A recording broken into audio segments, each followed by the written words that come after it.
पिछले वीडियो में हमने सिंगली रीइंफोर्स्ड बीम का एनालिसिस देखा था। आज के इस लेक्चर में हम डबली रीइंफोर्स्ड बीम का एनालिसिस देखते हैं। एनालिसिस में हम क्या करते हैं, मोमेंट ऑफ रेजिस्टेंस हमको फाइंड करना होता है। तो डबली रीइंफोर्स्ड बीम कैसी होती है वो हमने पिछले लेक्चर्स में देखा हुआ है। वो बीम होती है जिसमें कि रीइंफोर्समेंट जो होता है वो बॉटम में और टॉप पर दोनों तरफ दिया जाता है। तो मान लीजिए कि हमको बॉटम में ये जो रीइंफोर्समेंट दिया हुआ है और ऊपर भी रीइंफोर्समेंट दिया हुआ है। बॉटम वाला स्टील होता है AST और ऊपर वाले रीइंफोर्समेंट को बोलते हैं हम ASC, ठीक है। और ये होती है मान लीजिए इसकी कैपिटल डेप्थ और B होती है इसकी विड्थ, ठीक है। यहाँ पर ये रीइंफोर्समेंट मैंने ऐसे सिंगल लाइन में बनाया है, उसका मतलब ये नहीं है कि रीइंफोर्समेंट यहाँ पे इसी डायरेक्शन में सिंगल लाइन में डलता है लंबा, ठीक है। यहाँ पर रीइंफोर्समेंट डॉट डॉट इस टाइप से होते हैं, लेकिन टोटल रीइंफोर्समेंट को शो करने के लिए मैंने यहाँ पर एक लाइन बनाई है। और इसकी कोई भी कंक्रीट की ग्रेड मान लीजिए M25 दिया हुआ है। स्टील की ग्रेड Fe415 है, ठीक है। और हमको फाइंड करना है मोमेंट ऑफ रेजिस्टेंस इसका, कि ये बीम जो है वो कितना मोमेंट कैरी कर सकती है। तो सबसे पहले हमको इसका स्ट्रेस डिस्ट्रीब्यूशन डायग्राम याद होना चाहिए, उससे हम आगे प्रोसीजर करेंगे। तो स्ट्रेस डिस्ट्रीब्यूशन डायग्राम कैसे बनता है इसका,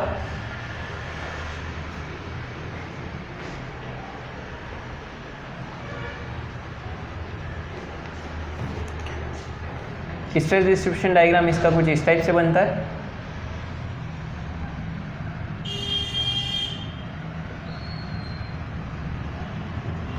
ठीक है। और ऊपर कंक्रीट में मैक्सिमम स्ट्रेस कितनी होती है, 0.446 FCK होती है। और स्टील में जो स्ट्रेस होती है मैक्सिमम वो 0.87 FY/AST होती है, सॉरी 0.87 FY, ठीक है। और टोटल जो कंप्रेसिव फोर्स होता है, अब यहाँ पर हमने देखा हुआ है क्योंकि ये डबली रीइंफोर्स्ड बीम है तो ऊपर कंप्रेशन को लेने वाले दो एलिमेंट है हमारे पास, एक कंक्रीट है एक स्टील है। तो यहाँ पर जो कंप्रेशन लगेगा C इक्वल टू हो जाता है C1 + C2, ये बात हमको ध्यान है। और टेंसाइल फोर्स होता है T इक्वल टू, T तो एक ही होता है टेंसाइल फोर्स के लिए, और उसकी वैल्यूज़ कितनी होती है, टेंशन की वैल्यू होती है 0.87 FY/AST। और C1 C2 की वैल्यू क्या होती है, C1 की वैल्यू होती है 0.36 FCK BXU और C2 की वैल्यू होती है FSC ASC, ये होती है, ये हमने देखे हुए हैं पिछले क्वेश्चन में। तो अब हम देखते हैं कि एनालिसिस करते कैसे हैं। तो हमने सिंगली रीइंफोर्स्ड बीम में भी हमारी जो पहली स्टेप होती थी उसमें हम क्या करते थे, कंप्रेशन और टेंशन को जो है वो इक्वल कर देते थे। तो यहाँ पर भी वही करेंगे, कंप्रेशन इक्वल टू टेंशन करना है। अब यहाँ पर देखेंगे कंप्रेशन एक नहीं है दो है, तो C1 + C2 हो जाएगा यहाँ पर, ठीक है। C1 की वैल्यू कितनी है 0.36 FCK BXU प्लस C2 कितना है FSC ASC equals to tension कितना है 0.87 FY/AST, ठीक है। और यहाँ पर हम इसको मान लेते हैं कि ये बीम कौन सी होगी, ये बीम जो है वो अंडर रीइंफोर्स्ड या फिर बैलेंस होगी। सबसे पहले हम ये अज्यूम कर लेते हैं, उसके बाद C इक्वल टू T करते हैं। तो यहाँ पर देखो हमको क्या क्या वैल्यू पता है, 0.36 पता है, FCK पता है, FCK क्या होता है, ग्रेड होती है इसकी कंक्रीट की, B होता है विड्थ इसकी दी हुई है, XU हमको नहीं पता है, FSC क्या होता है, FSC होता है stress in steel in compression, ठीक है। और FS जो होता है, जो कि ये बॉटम में ये होता है FS is equals to 0.87 FY, ये होता है। तो FS तो होता है stress in steel in tension, और FSC अगर कर दो तो ये हो जाता है stress in steel in compression. तो हमको ना तो FSC पता है ना XU पता है। ASC हमको पता है, area of steel in compression पता है, ये ऊपर वाला स्टील। और 0.87 FY क्या होता है, स्टील की ग्रेड होती है जो कि हमने पहले लिखी थी 415। और AST क्या होता है, area of steel in tension, bottom वाला स्टील का एरिया। तो यहाँ पर हमको दो चीज़ें अननोन है अभी, XU और FSC। तो अब वापस से हमको पुरानी जो क्लास में हमने पढ़ा था कि जब हमको दो वैल्यूज़ अननोन होती है तो हम क्या करते हैं, एक वैल्यू को अज्यूम कर लेते हैं और उससे फिर दूसरी वैल्यू को निकालते हैं। तो यहाँ पर हमको XU को अज्यूम करना पड़ेगा अब, जैसे पहले किया था। तो अज्यूम करते हैं अब XU को, ठीक है। और वो कितना करेंगे, तो अब क्योंकि अभी हम इसको मान रहे हैं कि ये जो बीम है वो कौन सी है, अंडर रीइंफोर्स्ड या फिर बैलेंस बीम है, तो हम इसको अंडर रीइंफोर्स्ड और बैलेंस बीम के लिए XU की वैल्यू कितनी होती है, XU लिमिटिंग से थोड़ी कम होती है। तो यहाँ पर अज्यूम जो XU को करेंगे वो कितना करेंगे, लिमिटिंग वैल्यू से कम अज्यूम करना होगा, ठीक है। तो यहाँ से हमने XU को अज्यूम कर लिया, उस XU की वैल्यू को इस XU की जगह यहाँ रख देंगे, तो इस पूरी इक्वेशन से हमको क्या मिल जाएगा, FSC मिल जाएगा। तो यहाँ से हमको FSC मिल गया। ये हो गया हमारा एक काम। अब हमको आगे क्या करना होता है, फिर से क्योंकि हमने यहाँ पर XU को जो है वो अज्यूम किया था, है ना। तो XU को अज्यूम किया था, तो वो XU सही था या गलत था, उसको कैसे चेक करेंगे, तो उसका मैंने आपको एक ग्राफिकल मेथड बता रखा है। ग्राफिकल मेथड से हम इस वाली चीज़ को चेक कर सकते हैं। ग्राफिकल मेथड क्या होता है, उसमें हम स्ट्रेन वाला डायग्राम काम में लेते हैं।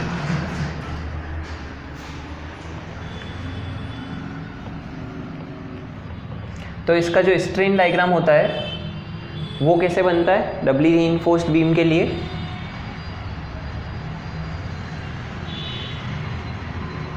स्ट्रेन डायग्राम जो बनता है वो कुछ इसका इस टाइप से बनता है। कंक्रीट में अधिकतम स्ट्रेन कितनी होती है, 0.0035 होती है। बॉटम में स्ट्रेन जो होती है विकृति, उसको बोलते हैं ES, क्योंकि ये विकृति कहाँ है, स्टील में। और इसमें अब डबली रीइंफोर्स्ड है ये बीम, तो डबली रीइंफोर्स्ड बीम में ऊपर एक स्ट्रेन और आती है ऊपर वाले स्टील के लिए, उसको हम क्या नाम देते हैं, उसको हम नाम देते हैं ESC नाम देते हैं, ठीक है। और ये जो डिस्टेंस होती है वो क्या कहलाती है, XU कहलाती है, ठीक है। और ये जो डिस्टेंस होती है इसको हम बोलते हैं D'। ये हमने सब चीज़ें पहले पढ़ी हुई है। तो ये डिस्टेंस कितनी हो जाएगी, ये दूरी हो जाएगी XU माइनस D', क्लियर। तो अब हम यहाँ पर सबसे पहले हमको क्या करना होता है, ESC निकालना होता है, ये वाली वैल्यू ESC की वैल्यू, ठीक है। और ESC की वैल्यू कैसे निकलेगी, तो या तो इसके लिए आप ESC की वैल्यू का फॉर्मूला रट लो, जिसकी कैपेसिटी है वो रट लो, और बाकी जो है वो ट्राइंगल लो लगा के भी निकाल सकते हैं। कैसे निकालेंगे, ऊपर वाले दो ट्राइंगल लेंगे, ऊपर वाले इस ट्राइंगल की ये वाली कितनी है 0.0035 डिवाइडेड बाय इसकी टोटल हाइट कितनी है XU इक्वल टू ये वाली डिस्टेंस कितनी है ESC डिवाइडेड बाय ये वाली हाइट कितनी है XU माइनस D'। ये हमको रिलेशन मिल जाता है यहाँ से। और ESC का फॉर्मूला क्या बन जाएगा, ये जो नीचे वाली वैल्यू है वो इधर ऊपर मल्टीप्लाई में चली जाएगी। तो ESC का फॉर्मूला बन जाएगा 0.0035 XU minus D' divided by XU, ठीक है। तो इसीलिए मैं बोल रहा हूँ आपको कि ये वाले स्ट्रेस स्ट्रेन के अगर आपको फिगर याद रहेंगे तो आपको ज़्यादा फॉर्मूले रटने की ज़रूरत नहीं है। तो ESC यहाँ से अब ESC मिलेगा, कैसे मिलेगा, 0.0035 XU हमने जो अज्यूम किया है वो वाला, ये वाला XU यहाँ लगेगा। D' क्या होता है, D' होती है ऊपर से ये डिस्टेंस, ये मैंने आपको बता रखी है कि ये हमारी बीम होती है एक, ऊपर वाला रीइंफोर्समेंट ये रहा, तो टॉप से लेके सेंटर तक की दूरी होती है D', ठीक है।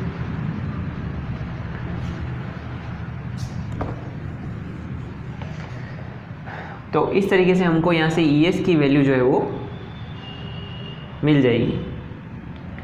फिर ESC की इस वैल्यू से हम क्या करेंगे, तो हमारे पास स्ट्रेस स्ट्रेन का ग्राफ है, जो कि हमने पिछले लेक्चर में भी पढ़ा था। ये कुछ इस टाइप से एक ग्राफ है, उस ग्राफ में एक ऊपर वाली लाइन इसके ऊपर थोड़ी और इस टाइप से बनी हुई है, तो उसको हमको नहीं देखना है, क्योंकि यहाँ पर हमको लिखा हुआ है कि Fy/1.15 ये हमारी फैक्टर ऑफ सेफ्टी इसमें लगी हुई है ना। तो ये फैक्टर ऑफ सेफ्टी वाला नीचे वाला कर्व भी हम देखते हैं, ऊपर वाला नहीं देखते। तो उस ग्राफ से हमको बॉटम वाले इस एक्सिस पर तो लिखा होता है ESC, मतलब कि विकृति स्ट्रेन दी हुई होती है, और ये वाला जो फेस होता है वो हमारे स्ट्रेस का होता है। तो क्योंकि हम यहाँ पर अगर हम यहाँ ES पढ़ रहे होते तो हमको यहाँ से FS मिलता, और अगर यहाँ से हम ESC पढ़ रहे हैं तो हमको यहाँ से FSC मिलेगा। ठीक है, तो इस ग्राफ से हमको यहाँ से FSC मिल जाएगा। तो इससे हुआ क्या? तो इससे ये हुआ कि जो FSC हमको यहाँ से मिलेगा इस ग्राफ से पढ़ने से, और जो FSC यहाँ से हमको फॉर्मूले में मिला, उन दोनों FSC की वैल्यू लगभग इक्वल होनी चाहिए। तो हमने जो XU माना था वो सही था।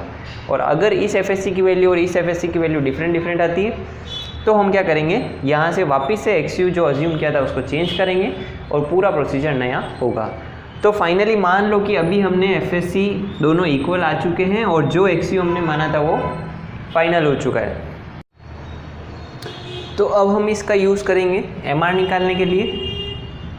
अब MR के हमने 4 फॉर्मूले पढ़े थे पिछले वाले वीडियो में, T इंटू लीवर आर्म का, C इंटू लीवर आर्म का, और एक था उसमें से 2 जो थे वो कोड के फॉर्मूले थे। तो उन टोटल 4 में से यहाँ पर अब कौन सा लगेगा, क्योंकि ये डबली रीइंफोर्स्ड बीम है। ठीक है, तो यहाँ पर हमको अगर T इंटू लीवर आर्म और C इंटू लीवर आर्म में से लगाना है तो यहाँ पर जो यूज़ होगा वो यूज़ होगा C इंटू लीवर आर्म वाला फॉर्मूला। क्यों यूज़ होगा? क्योंकि देखो C क्या होता है 0.36 FCK, सॉरी C की जगह यहाँ पर अब C1 + C2 2 लेने पड़ेंगे। ठीक है, C इंटू लीवर आर्म लगाया और C हमारे यहाँ पर 2 होते हैं, C1 + C2, तो C1 इंटू लीवर आर्म और plus C2 into lever arm हो जाएगा ये। ठीक है, अब C1 की वैल्यू कितनी होती है? C1 होता है हमारे पास, यहाँ पर C1 की वैल्यू डाल रखी है अपन ने 0.36 FCK BXU।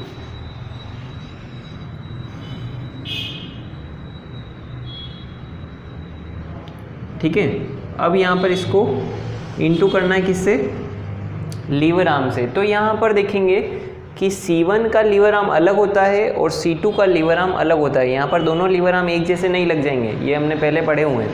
तो उसके लिए मैं यहाँ पर आपको स्ट्रेस डायग्राम बना के दिखाता हूँ।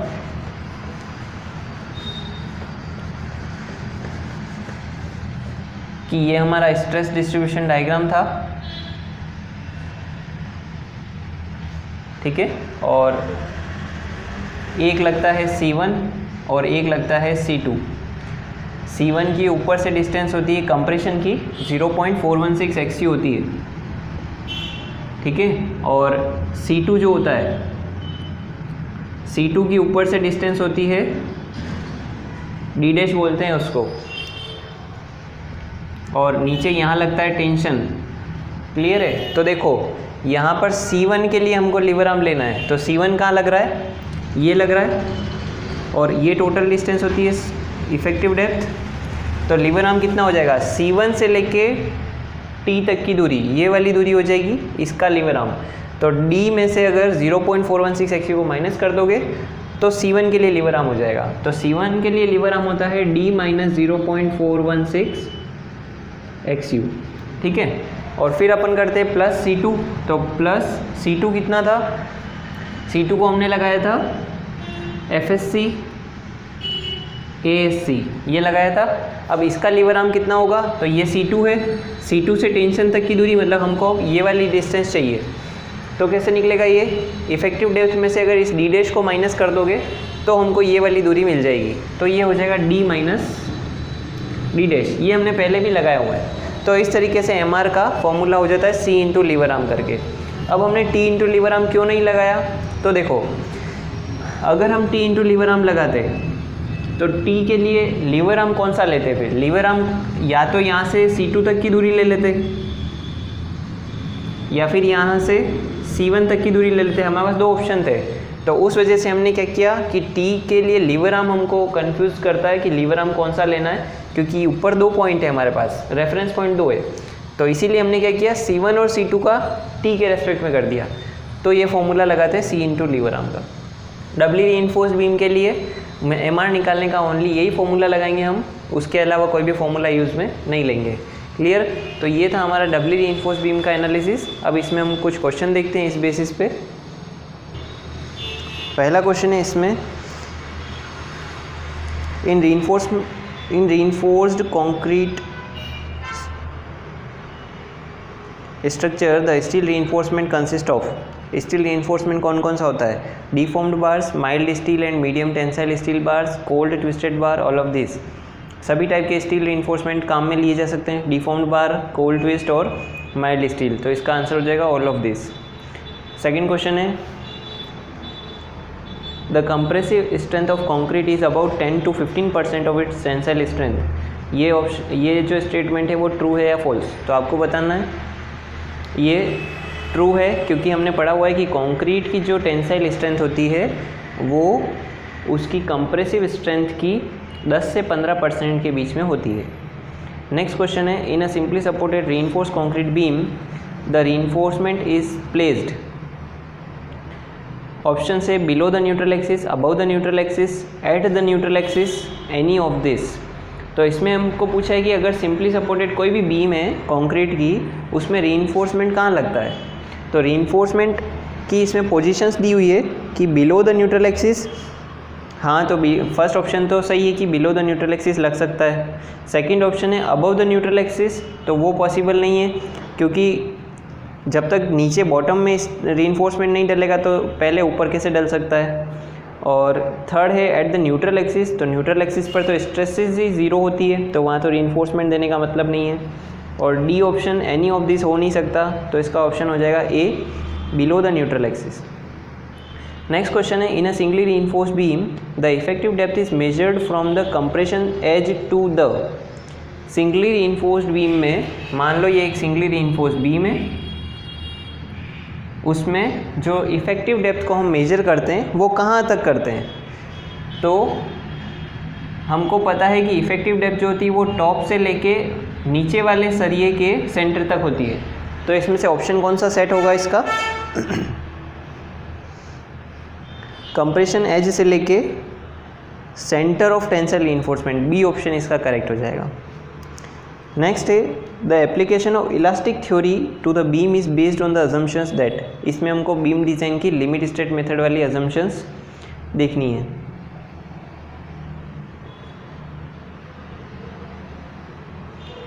पहली इसकी जो अजम्पशन है, at any cross section plane section before bending remains plane after bending. इसका मतलब क्या था कि जो प्लेन होते हैं हमारे, जैसे मान लो ये बीम थी, इस अजम्पशंस को हमने पहले भी समझा हुआ है कि मान लो यहाँ का कोई एक सेक्शन काटा था, तो वो बेंडिंग से पहले और बेंडिंग के बाद प्लेन रहता है, उसमें कोई ट्विस्टिंग नहीं आती, मतलब उसका शेप एज इट इज़ रहता है। ये न्यूट्रल एक्सिस होता है, तो अगर ये बीम बेंड भी हो गई इस टाइप से, तो भी जो सेक्शन है वो एकदम सीधा रहेगा। पहले ये वर्टिकल था, हो सकता है वो थोड़ा बेंड हो गया, लेकिन वो उसका सेक्शन पहले ऐसे था फिर ऐसे हो गया, सेक्शन पहले ऐसे था सीधा वर्टिकल, फिर वो बेंडिंग होने के बाद ऐसा मुड़ गया, लेकिन सेक्शन का शेप चेंज नहीं हुआ, वो एकदम स्ट्रेट रहा। तो ये अजम्पशन पहली वाली है। दूसरी होती है, all these tensile stresses are taken up by reinforcement alone, none of the by concrete. इसका मतलब ये है कि सारी जो टेंसाइल स्ट्रेसेस होती है वो रीइंफोर्समेंट कैरी करता है, कंक्रीट बिल्कुल भी टेंसाइल स्ट्रेसेस नहीं लेती है, तो ये भी सही है। थर्ड है, steel reinforcement is free from initial stresses when it is embedded in concrete.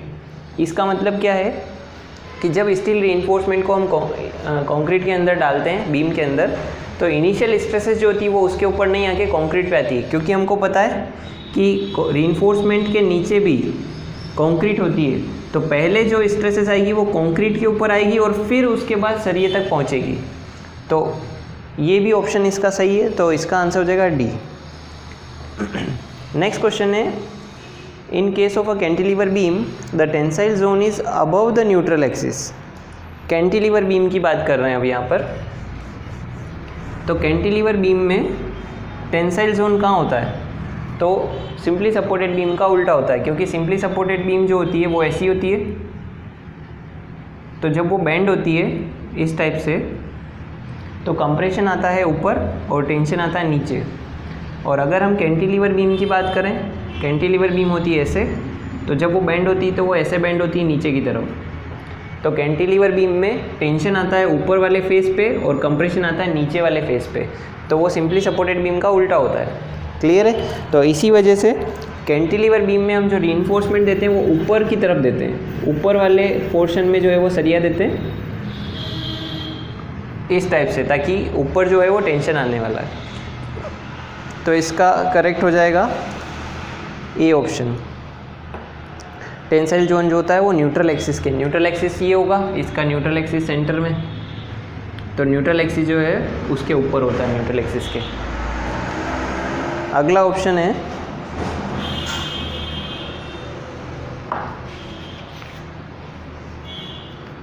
The modular ratio is the ratio of. ये मॉड्यूलर रेशियो जो है वो मेनली हमारा वर्किंग स्ट्रेस मेथड में आता है, लेकिन क्योंकि यहाँ पर हमको क्वेश्चन मिल गया है एक, तो समझ लेते हैं कि मॉड्यूलर रेशियो क्या होता है।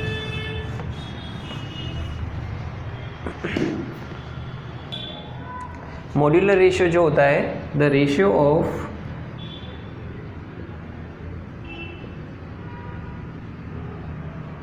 modulus of elasticity of steel to the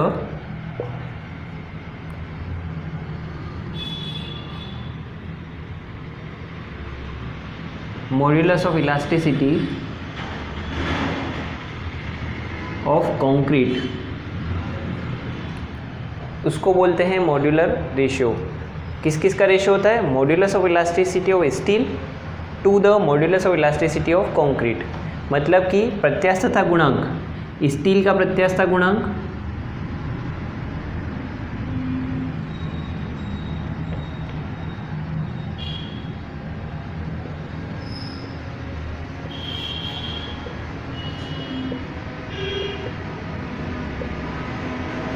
divided by concrete का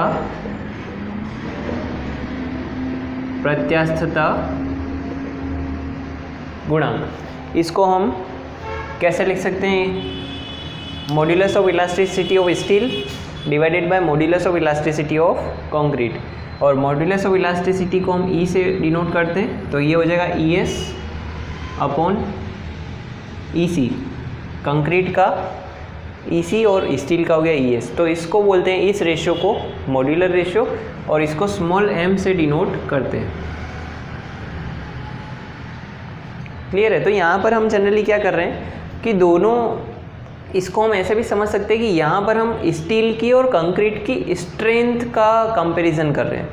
ठीक है, कि भाई स्टील कितना स्ट्रेंथ ले सकता है और कंक्रीट कितना स्ट्रेंथ ले सकता है। तो इसको हम दो लैंग्वेज में बोल सकते हैं, क्योंकि हमको क्वेश्चन में दिया हुआ होगा ऐसा कि हो सकता है मॉड्यूलर रेशियो को ऐसे भी लिख दिया जाए कि किस किस का अनुपात होता है, ये रेशियो किस किस का होता है, स्टील का ई और डिवाइडेड बाय कंक्रीट का ई, ये भी हो सकता है। और ऐसे भी लिखा जा सकता है कि रेशियो होता है स्टील की स्ट्रेंथ डिवाइडेड बाय कंक्रीट की स्ट्रेंथ। तो वो रेशियो भी हम इसी तरीके से उसको डिनोट कर सकते हैं, तो वो भी मॉड्यूलर रेशियो ही कहलाएगा।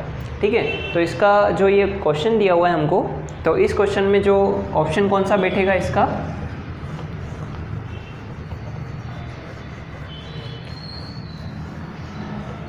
तो पहला ऑप्शन तो करेक्ट जो सबसे सही लग रहा है वो लग रहा है ऑप्शन ए सही लग रहा है, Young modulus of steel to the Young modulus of concrete. ठीक है, यंग मॉड्यूलस और मॉड्यूलस ऑफ इलास्टिसिटी सेम होता है, तो ऑप्शन ए करेक्ट हो जाएगा वैसे तो। लेकिन अब इसमें जो सी ऑप्शन है उसको भी हम देखें तो load carried by steel to the load carried by concrete, तो ये भी सही लग रहा है। तो जब क्वेश्चन अगर एग्ज़ाम में आ जाए तो सबसे बेस्ट आंसर आपको चूज़ करके देना है, तो ऑप्शन ए पहले करेक्ट होगा। और अगर आपका ऑप्शन ए नहीं दिया हुआ है तो फिर आपको देखना है कि अगर ऑप्शन सी कहीं मिल रहा है तो सी को करेक्ट कर देंगे। तो अभी फ़िलहाल इस क्वेश्चन में हमारा ऑप्शन ए करेक्ट है। इसके बाद नेक्स्ट आता है, in a singly reinforced concrete beam as the load increases,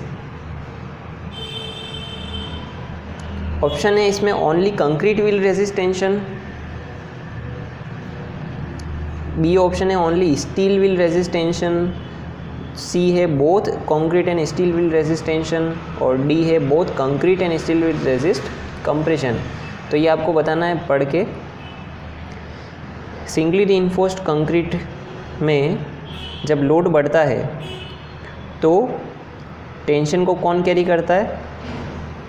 concrete और स्टील दोनों तो टेंशन लेते नहीं है, क्योंकि हमने अजम्पशन ये पढ़ी हुई है कि कंक्रीट कभी भी टेंशन नहीं लेता है। ठीक है, तो इसका ऑप्शन बी करेक्ट हो जाएगा, only steel will resist tension. ठीक है, क्योंकि ए ऑप्शन तो हो नहीं सकता क्योंकि कंक्रीट कभी टेंशन लेती नहीं है। सी ऑप्शन में भी कंक्रीट को लिखा हुआ है तो कंक्रीट कभी लेती नहीं है टेंशन, और डी ऑप्शन दिया हुआ है जिसमें कि कंक्रीट और स्टील दोनों कंप्रेशन को ले रहे हैं, तो ऐसा भी होता नहीं है, कंप्रेशन को लेने के लिए खाली कंक्रीट होती है। तो ऑप्शन बी उसका सही हो जाएगा। अगला क्वेश्चन है, the stress in concrete increases in direct proportion to increase in strain. ये आपको पहले पढ़ना है फिर आंसर बताना है। ये क्वेश्चन बोल रहा है कि कंक्रीट में जो स्ट्रेस अगर बढ़ेगी तो उसी के प्रोपोर्शनल में स्ट्रेन भी बढ़ेगी क्या?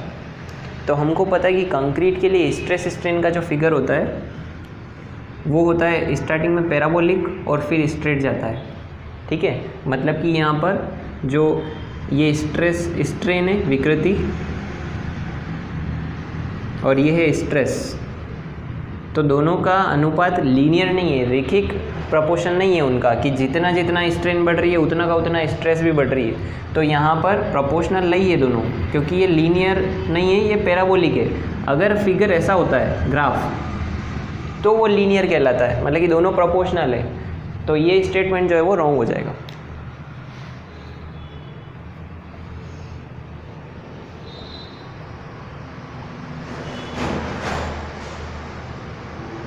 फिर इसके बाद क्वेश्चन है, in a beam section if the steel reinforcement is of such a magnitude that the permissible stresses in concrete and steel are developed simultaneously, the section is known as। पहले आपको पढ़ना है, इसका सही बताना है आंसर। ये क्वेश्चन ये बोल रहा है कि किसी भी बीम में स्टील और कंक्रीट की जो प्रोवाइड किया है वो इस प्रकार से है कि स्टील और कंक्रीट जो है दोनों बराबर स्ट्रेसेस ले सक रही है। तो वो सेक्शन कौन सा कहलाएगा? तो वो सेक्शन हमको मेनली तो हम उसको बोलते हैं बैलेंस सेक्शन।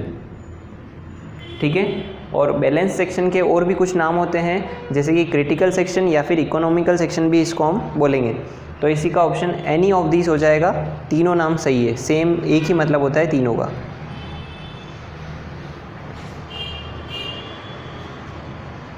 फिर अगला क्वेश्चन है, the actual neutral axis of under reinforced section is above the critical neutral axis of balance section. ये हमने वो न्यूट्रल एक्सिस ऊपर नीचे जो खिसकता है उसको पढ़ा था कि न्यूट्रल एक्सिस कब कैसे जाता है। तो हमने पढ़ा था कि अंडर रीइंफोर्स्ड बीम, अब ज़्यादा हमको रटने की ज़रूरत नहीं है, हम देख सकते हैं कि अंडर रीइंफोर्स्ड बीम जो होती है, अंडर रीइंफोर्स्ड बीम में पहले कौन टूटता है? सरिया पहले टूटता है, मतलब कि सरिये में विकृति ज़्यादा आएगी। तो विकृति का डायग्राम उसका कैसा बनेगा? मान लो कुछ ऐसा बनेगा, विकृति मैंने इसमें ज़्यादा कर दी। ठीक है, ये हो गया अंडर का। अब मैं बात करता हूँ बैलेंस सेक्शन की। तो बैलेंस सेक्शन में दोनों लगभग इक्वल होते हैं, विकृति कंक्रीट में विकृति और स्टील में विकृति लगभग बराबर होती है। तो ये बराबर कर दिया, और फिर ये है बैलेंस। और फिर अगर हम ओवर की बात करें तो ओवर रीइंफोर्स्ड सेक्शन में कंक्रीट जल्दी टूटती है, तो सरिये में जो विकृति होगी वो बहुत कम होगी और कंक्रीट में ज़्यादा होगी। तो ये फिगर कुछ ऐसा बनता है। तो हम यहाँ देख सक रहे हैं कि इसका न्यूट्रल एक्सिस कहाँ है? यहाँ पर। इसका न्यूट्रल एक्सिस कहाँ है? यहाँ पर। और इसका न्यूट्रल एक्सिस कहाँ है? यहाँ पर। ये ओवर वाली बीम है। ठीक है। तो यहाँ पर क्वेश्चन में बोला हुआ है कि अंडर रीइंफोर्स्ड बीम में न्यूट्रल एक्सिस जो है वो बैलेंस वाली बीम के न्यूट्रल एक्सिस से ऊपर होता है क्या। तो यहाँ पर ये दिख रहा है क्लियरली कि ये ऊपर है, फिर नीचे जा रहा है, फिर नीचे जा रहा है, तो ऑप्शन ये इसका करेक्ट हो जाएगा। इसके बाद नेक्स्ट क्वेश्चन आता है, ये भी शायद वर्किंग स्ट्रेस मेथड में आता है, लेकिन इसको भी हमको समझ लेना चाहिए। In a reinforced concrete column the cross sectional area of steel bar is AS and that of concrete is AC, then the equivalent area of cross section in terms of concrete is equal to. ये बहुत ही अच्छा question है। इसमें हमको सबसे पहले जो term दी हुई है इक्विवेलेंट एरिया, उस इक्विवेलेंट एरिया को समझना होगा कि इक्विवेलेंट एरिया होता क्या है। तो हम यहाँ देखते हैं कि हमारी जो बीम होती है वो मेनली दो चीज़ों से मिलकर बनी होती है, कंक्रीट प्लस स्टील। और जो आने वाली स्ट्रेसेस होती है उन टोटल स्ट्रेसेस में से कुछ स्ट्रेसेस जो है वो कंक्रीट कैरी कर लेती है और कुछ स्ट्रेसेस स्टील कैरी करता है। तो अब मान लीजिए कि मेरे को इसकी दोनों की डिफरेंट प्रॉपर्टीज़ होती है, कंक्रीट की प्रॉपर्टीज़ अलग होती है, स्टील की प्रॉपर्टीज़ अलग होती है। तो मान लीजिए मेरे को इस बीम को आसानी से एनालाइज करने के लिए मैं ऐसा करूं कि इसको या तो पूरी बीम को स्टील की बना दूं या पूरी बीम को कंक्रीट की बना दूं। तो कैसे बना दूं, मान लीजिए मेरे को इस बीम में से स्टील को हटाना है, ठीक है। तो मेरे को क्या करना होगा, जितनी स्ट्रेस ये स्टील कैरी कर रहा है उतनी स्ट्रेस कैरी करने के लिए मेरे को उसमें कंक्रीट ऐड करनी पड़ेगी, ठीक है। मतलब कि मैं इस बीम में से स्टील को हटा दूं और उस स्टील की जगह क्या डाल दूं, कंक्रीट। और कितनी डालनी पड़ेगी, जितना लोड स्टील ले रहा था उतना का उतना लोड वो कंक्रीट ले सके, उतनी कंक्रीट मेरे को इसमें ऐड करनी पड़ेगी। उसी तरीके से मान लो मुझे अगर इस बीम में से कंक्रीट को हटाना है, तो कंक्रीट को हटाने के लिए क्या करना पड़ेगा, मुझे इसमें उतना का उतना स्टील और ऐड करना पड़ेगा, ताकि वो जितना लोड कंक्रीट ले रही थी वो लोड कौन ले ले, वो वाला जो नया हमने स्टील डाला है वो ले ले। तो इस तरीके से हमको अगर किसी चीज़ को हटा के उसकी जगह दूसरी चीज़ सब्स्टिट्यूट करनी है तो उसका जो एरिया चाहिएगा हमको, कि भाई मान लो कंक्रीट को हटाना है, ठीक है। तो कंक्रीट को हटा के मुझे क्या डालना पड़ेगा इस जगह, स्टील। तो मतलब कि उस स्टील का कितना एरिया मेरे को डालना पड़ेगा कि वो कंक्रीट पे आने वाली स्ट्रेसेस को झेल ले, तो वो कहलाता है इक्विवेलेंट एरिया।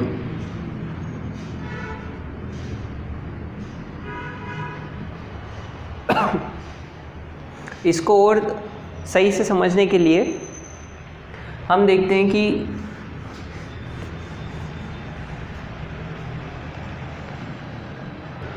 एक एग्जांपल समझते हैं इसको, कि मान लो जो कंक्रीट में स्ट्रेस आ रही है वो आ रही है 1 न्यूटन पर mm², ठीक है।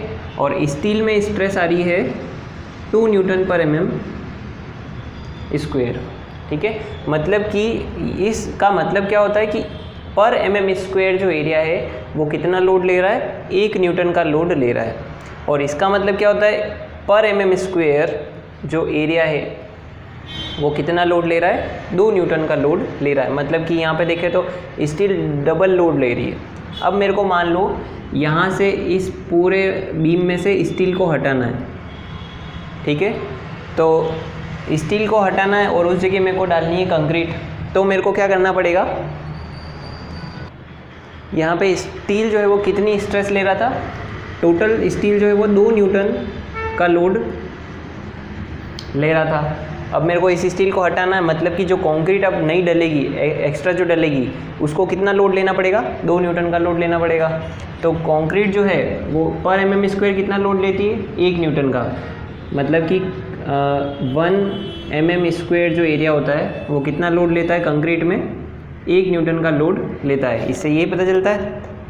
तो मेरे को टोटल कितना लोड ट्रांसफ़र करना है, 2 न्यूटन का। तो कितना mm² एरिया डालना पड़ेगा मेरे को, यहाँ पर इसको या फिर ऐसा लिखो कि 1 न्यूटन लोड लेता है कितना, 1 mm²। तो 2 न्यूटन लोड के लिए कितना चाहिएगा, 2 × 1, तो टोटल मेरे को 2 mm² का कंक्रीट और इसमें जो है वो मिलाना पड़ेगा, तब जाके जो है वो कंक्रीट जो पहले वाली कंडीशन है वो मेंटेन रहेगी। और ये जो एरिया है इक्विवेलेंट एरिया, उसको जनरली हम मॉड्यूलर रेशियो से भी एक्सप्रेस करते हैं। मॉड्यूलर रेशियो जो होता है modulus of elasticity of steel to the modulus of elasticity of concrete, और मॉड्यूलस रेशियो जो होता है मॉड्यूलर रेशियो स्टील और कंक्रीट का वो अप्रॉक्सीमेटली 15 के बराबर होता है। ये भी आपको याद रखना है, ठीक है। अब हम उस क्वेश्चन पे जाते हैं, और उससे पहले देख लेते हैं कि अगर हमको एरिया को इस टाइप से क्वेश्चन करने और चेंजेस करने हैं तो उसके लिए हमको ये फॉर्मूला याद रखना है बस, उसके अलावा कुछ नहीं करना है, ज़्यादा दिमाग नहीं लगाएंगे। अगर हमको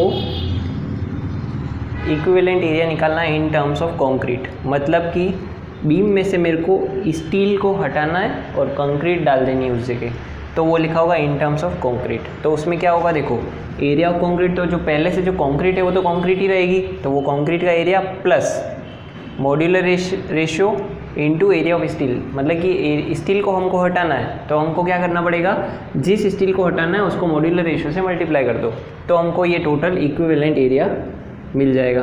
अब हम बात करते हैं अगर इन टर्म्स ऑफ स्टील है, मतलब कि बीम में से कंक्रीट को हटाकर सारा स्टील ही डालना है, तो क्या होगा, जितना स्टील पहले से डला हुआ है वो तो रहेगा area of steel plus modular ratio into area of concrete. ये दोनों फॉर्मूले आपको याद रखने हैं। तो इस ऑप्शन में हमको दिया हुआ है कि एक क्रॉस सेक्शनल एरिया जो है वो एरिया ऑफ स्टील है AS और कंक्रीट का एरिया है AC, तो उसमें equivalent area in terms of concrete जो है वो कितना होगा, तो इसका ऑप्शन बी करेक्ट हो जाएगा, AC plus modular ratio into AS।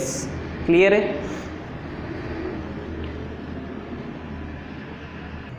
तो ये कुछ क्वेश्चन थे हमारे बीम एनालिसिस से रिलेटेड। अब इसके बाद हम नेक्स्ट वीडियो में बीम की प्रॉपर डिज़ाइन और उसके जितने भी चेक्स होते हैं वो हम स्टडी करेंगे।